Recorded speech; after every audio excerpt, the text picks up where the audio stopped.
Well, damn, we are back. Well, I'm back. Probably doesn't feel like it's been long for anybody listening or watching this because I've been posting episodes, but I was on the road for nearly 2 weeks and had to record a bunch of stuff before I left. So first time back in the studio in a while.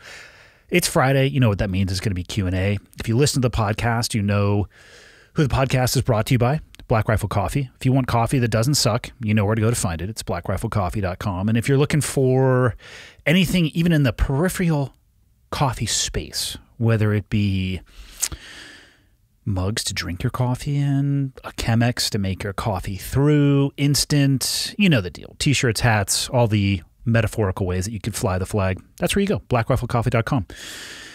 And you'll also be supporting an awesome brand and awesome people that are behind the brand and good friends of mine. So that is that. Shall we get into this? I think we should. Let's do this. Full Auto Friday, number 114. Here we go. Okay, got the red smoke. Gun run, north or south, west of the smoke, west of the smoke.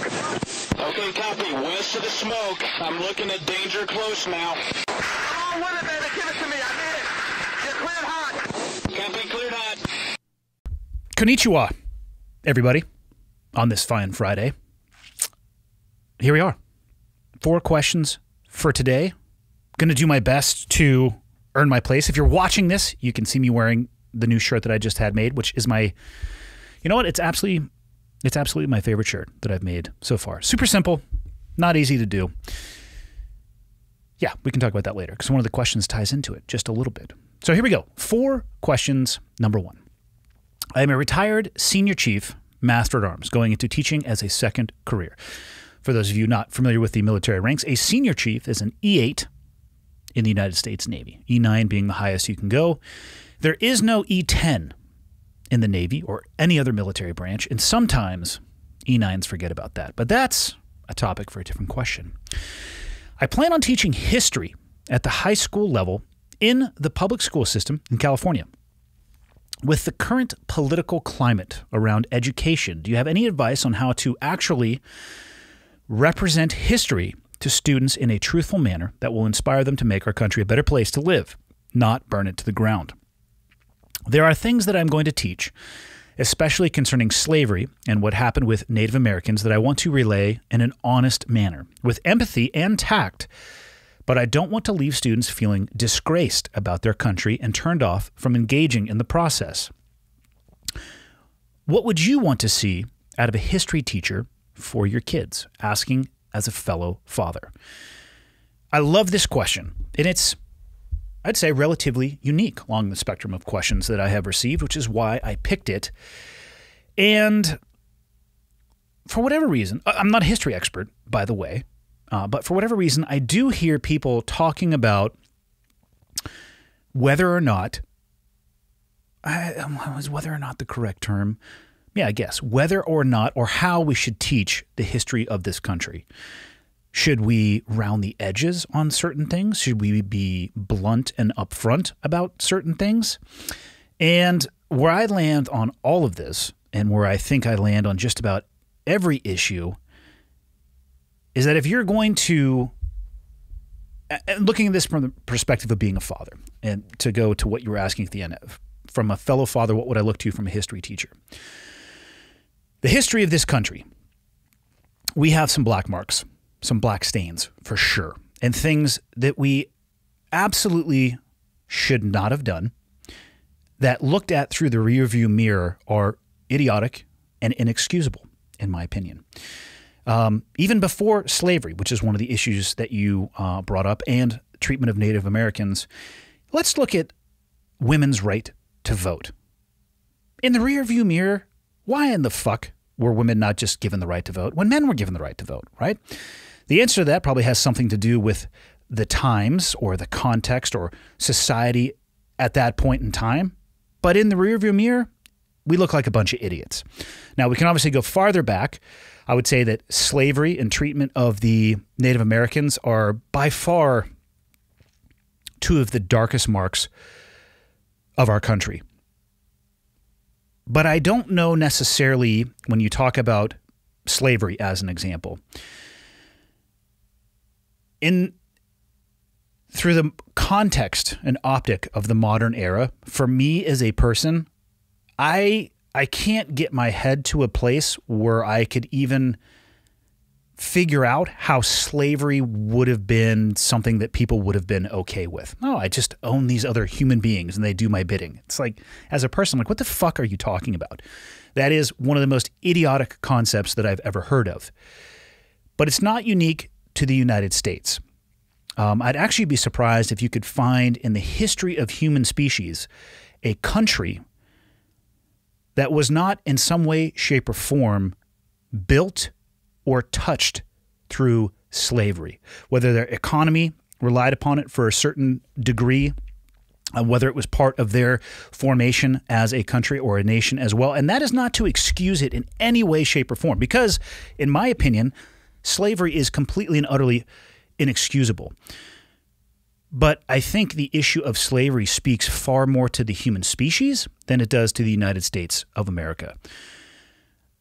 Human beings some are the worst things that I have ever encountered on Earth. Far more dangerous than any animal in the wild. And then some human beings are like this fucking beacon of light that is so full of inspiration and motivation that it changes who I am as a person because I want to be better because of the example that they set. So there's a spectrum, of course. But by not telling the truth about what we have done as human beings to other human beings throughout our evolution from, and again, this is not to get into a debate whether or not it's, a religious debate versus evolution. I feel like it's pretty safe to say we have been on the planet for a long time, and we have evolved in the period of time that we have been on the planet. A good example would be in this country, the abolishment of slavery. Women being granted the right to vote, which, like I said at the beginning, is to me just this asinine concept that it was not granted to begin with, looking in the rearview mirror, but I digress. By not talking about those things as human beings, by not being honest about those things as human beings, I don't think there is any way to avoid making those mistakes in the future.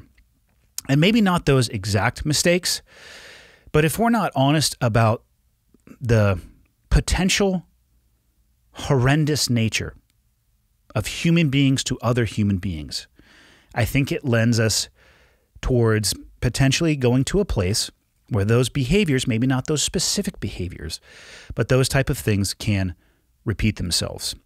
I would never want young people to feel disgraced about their country and turned off from engaging in the process. But I don't know if anything would disgrace them more or turn them off more than being lied to about what actually happened.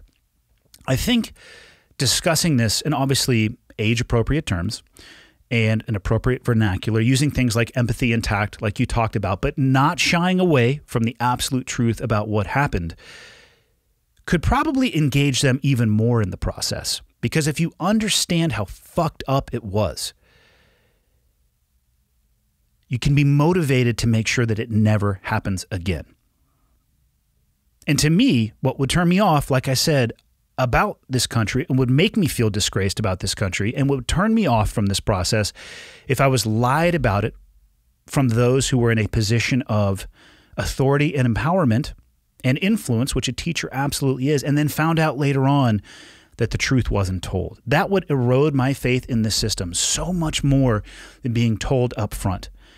This is where we are now, but this is where we came from, and these were the missteps that we made along the way. I think the only way to deal with any of these issues is through complete, total, and utter transparency and honesty. If we don't do that, I think we risk even more disgracing people and turning them off from the process. There are plenty of places where people can go in the modern era, right? You can grab a phone and you can surf to whatever informational source that you want. And it's an interesting exercise. Find a belief that you have that you hold dear and just spend some time on Google looking for the opposite side of the equation that you are on. Whether you think the earth is round, go look at the flat earthers. Whether you think that aliens are real or they're not, depending on which side of the argument that you fall into, then, do some Googling and figure out what the other side of it says, and you'll realize that there is a bunch of information out there.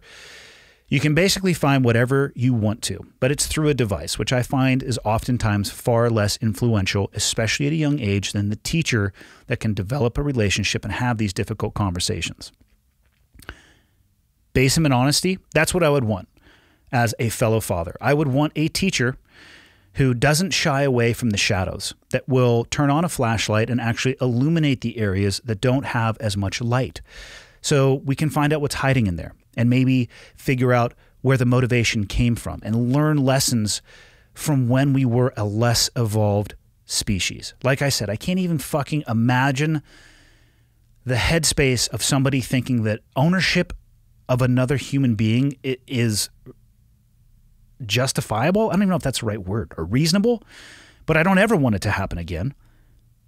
And I think the best way that we can do that and prevent things like the treatment of Native Americans in this country is to be forward-facing with them, open and honest, at least in that interaction that you have with the kids, that you will be influential in their lives. I look back at my high school career, I still remember a few teachers. One of them was a total cuck, and the other two that I can think of were awesome influences on my life, and I would have difficult conversations about difficult topics, and they would challenge me. And I found that I was a better person because of that. They made me a better version of myself because they challenged me on my beliefs. And the conversations that we had and the lessons that we did with those teachers, they were based in truth and they were based in honesty. You have that ability when you have that fleeting time with those students. So do not shy away from that. And the best of luck to you. I mean, I can't imagine my own children are difficult enough as they are, as I'm sure most other people who have kids would agree. I can't imagine wanting to teach other people's kids. At least I guess at the end of the day, you could return them to their parents, which is probably why being a grandparent is better than being a parent in many degrees, but kind of getting off track. Best of luck to you. Thanks for your service in the military. Let me know how it goes. If you do teach these lessons in the upcoming school year, please reach out to me and let me know, one, the tack that you took with it, and two, the response from your class. I'm very interested to hear from you again in the future. Question number 2, CCW, concealed weapons. Best round and gun in your experience. Man, personal opinion here. There is no best round and there is no best gun. I've said this many times on the podcast when people ask me about guns. What I usually tell them before even getting into caliber is go to a gun store and try a bunch of guns. Pick up a bunch of guns and find something that fits well in your hand, because if it's not ergonomic and it doesn't fit well in your hand, you are going to be less likely to train with it. You're going to be less comfortable carrying it in a CCW or concealed weapons situation. So find something that fits really well. It should be no shock to people, smaller people, and women generally have smaller hands. My hand is much bigger than my 19-year-old son's hands and my fiance's hands, so I am comfortable with handling a larger firearm. But there's something out there for everybody, and once you find that, then you can go into whatever round or caliber you think would suit you best. For all-around or general self-defense, there is, of course, a debate. Should I shoot 45? Should I shoot a 40? Should I shoot .357 Magnum? Should I shoot 9mm? My answer to that is yes. Do whichever one of those you feel the most comfortable with. And what I'll add to that is comfort is going to come through training, currency, and competency. So whatever round you choose, make sure you buy enough rounds so you can consistently practice. And when it comes to a CCW or concealed carry type of practice, I highly recommend that you are practicing in whatever configuration you will be concealed carrying in. So if you're an appendix carry person, you need to find a range that's going to allow you to draw, fire, and reholster from your appendix carry. Not all ranges will do that, and be very clear with range masters and owners of the range when you go in there about what it is that you would like to do. Maybe you live in a place like I do right now where it's shorts and t-shirt weather in the summertime. For me, board shorts and an appendix carry, it's not the best. Have I made it work? Sure, but an option that I have messed around with is a fanny pack. And speaking of fanny packs, both Black Rifle and Fieldcraft Survival actually make, I think it's an identical pack actually that's just branded differently.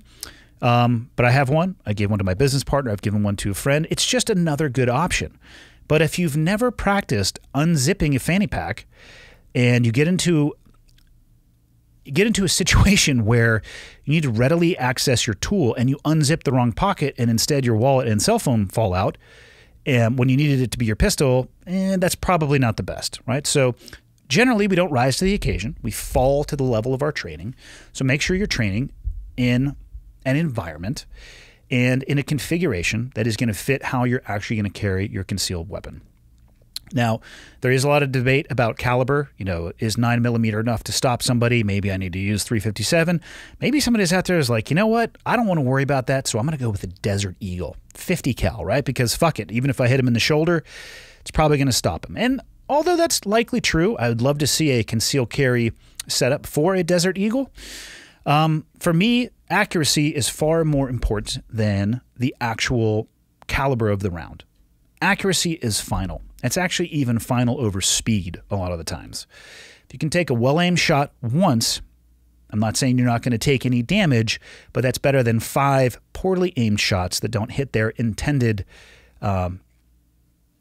impact zone. So if you can be accurate, you could defend yourself with a .22. And I'm not saying that you should do that, but I'm saying that's how important accuracy is. As the rounds get bigger, recoil is going to become an issue. Anybody who has ever actually fired a Desert Eagle will let you know that it doesn't feel the same as firing a 9mm. So keep that in your mind and in your consideration. And think about how actually loud that is going to be without ear pro, which is likely where you're going to find yourself in a real-world self-defense situation. So for me, and only me, so this is in my opinion, not in my experience, I favor 9mm. For a few reasons. One, it's incredibly easy to source. Yes, there was an ammo shortage, but that was across almost every caliber of rounds. But I could travel to any state in the lower 48 and probably go into any gun store or sporting goods store, and they're going to have some semblance of 9mm. They'll probably have 45 and 40 and .357 as well, but maybe not. I have found that the 9mm round is more accessible in the places that I have traveled than those other rounds. And again, that's not to say anything negative about those rounds, but my preference is that 9mm round because it's easy to source. It's easy for me to manage the recoil. And as far as guns go, like a specific platform, for me, let me be very clear, I am biased in my opinion on this because of the amount of time that I have worked with this particular platform in my hand, but I like SIG pistols. They fit my hand great, and I know there are people out there like, whoa, a Glock fits my hand better than a SIG. And my answer to that is awesome. Go buy yourself a Glock. You asked me for my particular opinion and experience, and for me, I love the ergonomics of a SIG. My daily carry is a SIG 365 XL, and I have a variety of other SIGs as well. Most of them in 9mm. I don't have a gun safe full of pistols that are of a variety of different calibers, because I don't want to have a gun safe full of a variety of different caliber cartridges as well. So like I said, I like 9mm for the reasons that I talked about. That's not to say that you couldn't feel exactly the same way about a 40 or a 45 ACP, .357. You do you. Just make sure that when you're doing you're training, you're current, and you're competent. If you are not those things, I would highly recommend that you not carry concealed, because pulling a weapon out when you're not current or competent could actually make the situation drastically worse for you and everybody else around you. So I wish I could tell you that the best round and gun in my experience. I gave you my opinion on what I favor and a way to figure it out for yourself, and I will leave you with that. Because anybody that tells you that there is an end-all be-all and this is the only thing that works for everybody in every situation, the technical term for that is known as being full of shit. Moving on. This question comes from somebody who used to be part of the Patreon group that I hosted, and I shut down because it got a little weird and it got a little wild. Maybe there should be a barrier to accessibility. That's a lesson that I learned a little bit on the Patreon group. Vast majority of people in that group were fantastic, to include this individual that sent send this question. I cut off the first paragraph because it was a little bit more descriptive and it was talking about his family. So it's going to start a little odd. Second of all, when you aired your podcast where you first said, earn your place, that saying hit me, and I've been using it when I talk to and encourage my son while he's playing baseball. Well, the varsity high school coach heard me saying it and fell in love with it, and I have had some designs for their school baseball team shirts this year to have the saying, earn your place. Then today I see that you did, in fact, actually have shirts made. I wanted to make sure that you were okay with me having shirts made for their team using that saying. I have a feeling that your response will be, I don't give a fuck, go for it. But I wanted to ask first, as it was your saying, and I just think it is the right thing to do. And there's more to this question, but I'm going to stop and answer this first part first. It's not my saying. For anybody who watched the podcast, it was Anthony or Tony Arizmendi. He was the one who actually said it. And when he said it, it had an amazing impact on me, to the point where in my head I was thinking, holy shit.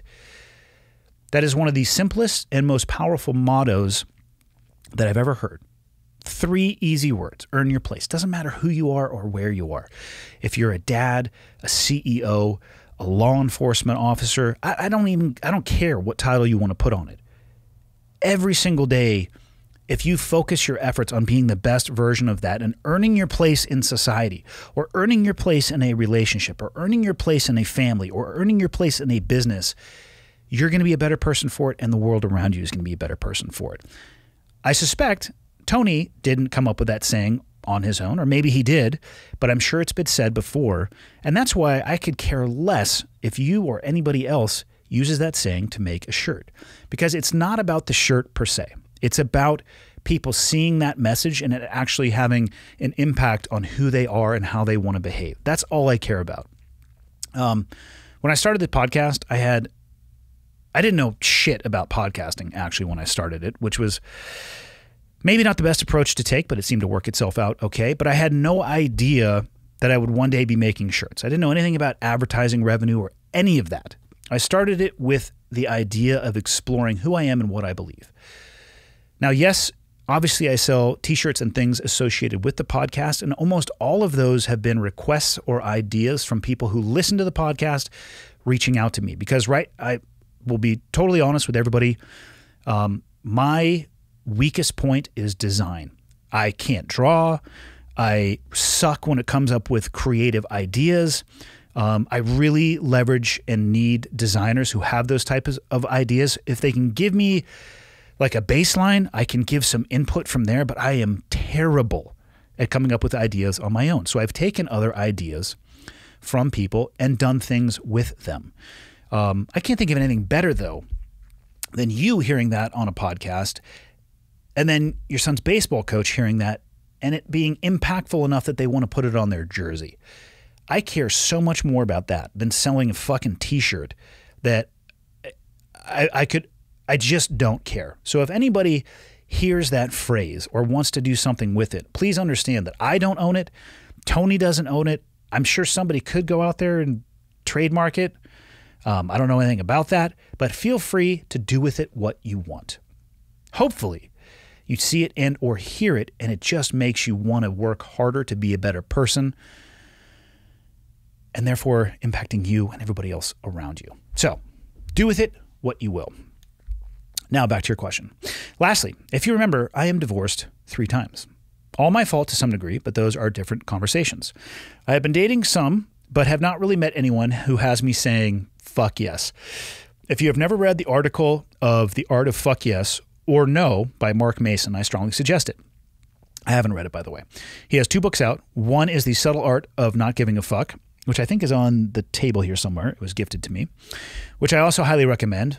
But back on topic. You have been open that you are getting remarried next month. What lessons did you learn moving from the first marriage and into the second? What will you do differently that you think will make the second successful? Don't get me wrong, I'm never getting married again, but I have a ton of friends that are going down the path in their mid to late 40s. So I think your comments will likely help someone somewhere. What did I learn moving from my first marriage and into the second? What will you do differently that you think will make the second successful? Man. Deep question. What did I learn? I learned a lot of things. exiting my first marriage and going through the actual process of getting divorced. I am sure there are divorce processes that are cut and dry, really easy, and both parties like slap the table, high five, and maybe they remain friends afterwards.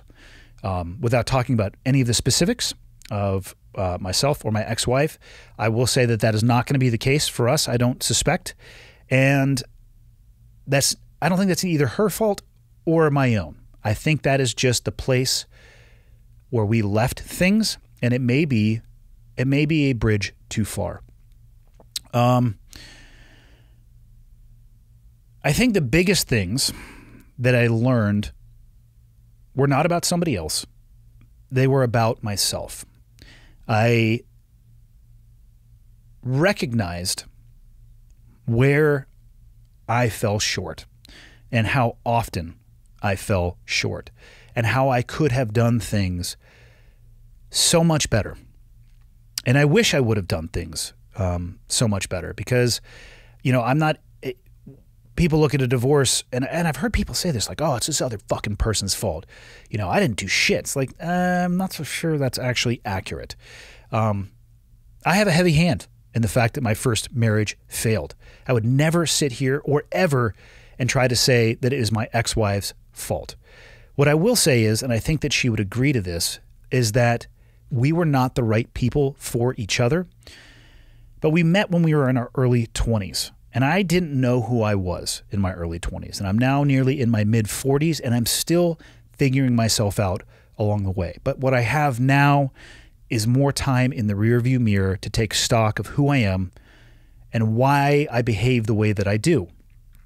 And hopefully to develop in that a better, just a deeper understanding of me, my strengths, my weaknesses, what I need to work on, things that didn't work in the past that I don't want to see repeat themselves, and things that did work that I really want to have be successful in the future. So it's a combination of all of those things. I learned all of those things and am continuing. It's not like the process or journey is over. I think this is going to be lifelong. But I can look back and I can identify a variety of friction points or breaking points in my previous marriage. And my number one thing that I want to do moving forward, this ties directly to what you do differently that you think will make the second successful, is I want to avoid all of those things. For me, I think one of the most important things that I can do is address things when they happen and not allow anything to fester so resentment can grow. So being more upfront, being more open, addressing things in the moment.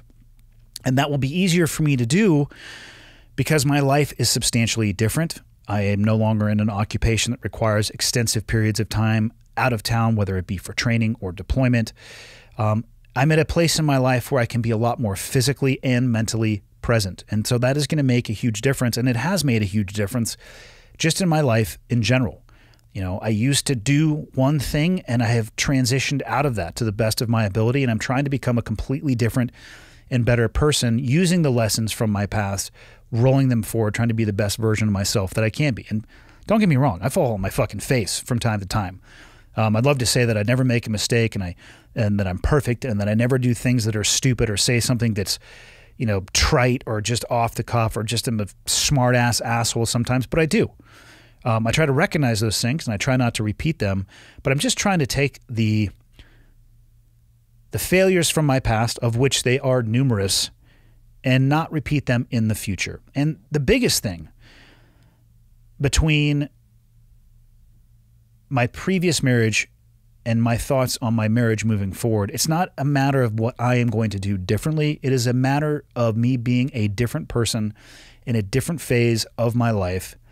And I happen to find somebody who is also a different person.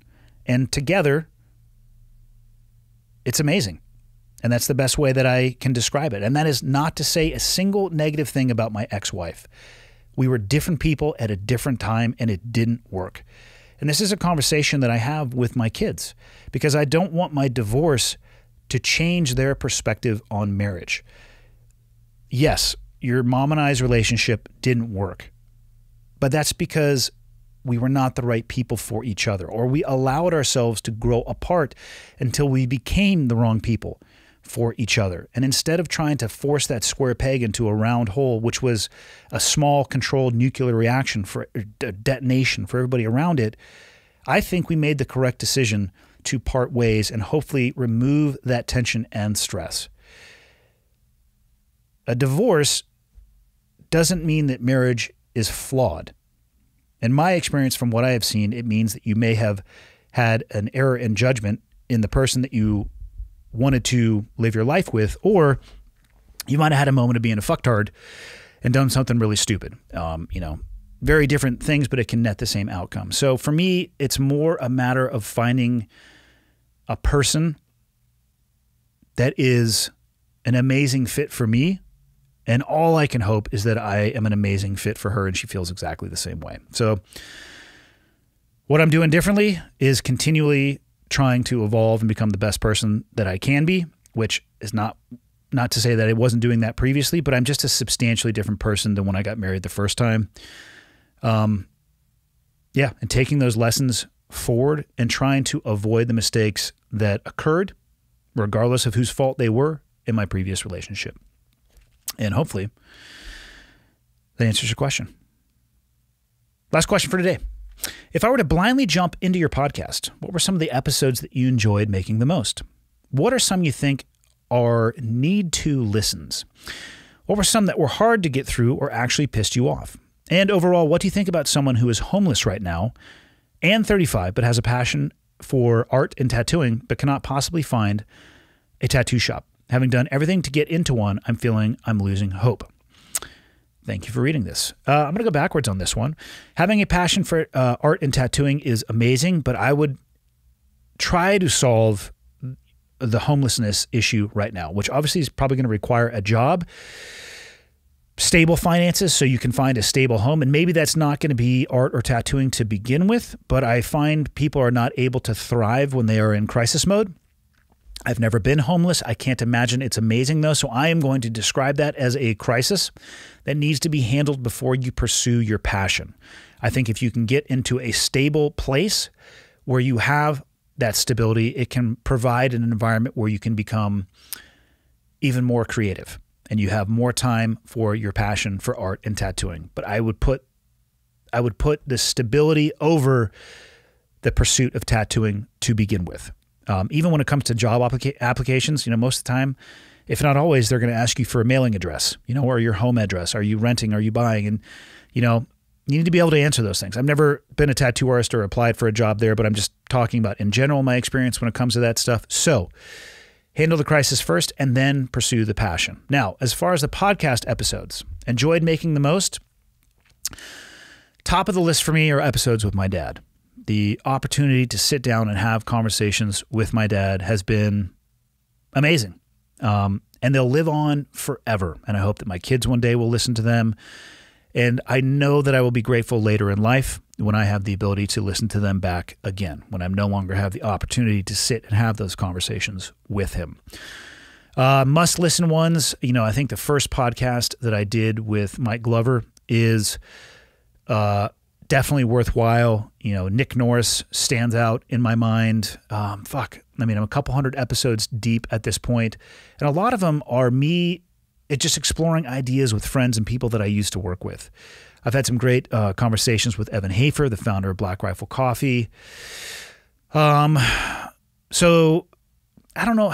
And I think, a must listen or a need to listen, it really depends on who you are and where you are coming from, but maybe I would start you on those. And there is only one that actually sticks out as hard to get through and pissed me off. I don't know if I would use that term, but it was a very frustrating episode in the moment and then afterwards, and it was with Colonel Grossman. I went into it thinking one thing about the topic with which he speaks and where he was deriving his data points and experience from, and I left there with a totally different understanding. It was challenging and frustrating. Go back and listen to the episode, and I think it speaks for itself. And oftentimes I think the best thing you can do is just let people talk. because they can lay the foundation for who they are and what they believe better than I ever could, trying to, coax it out of them. So that's where I would start you off. Those are the ones that I would recommend. And yeah, get stable, then pursue your passion. And that's all I got for Friday. See you guys Monday.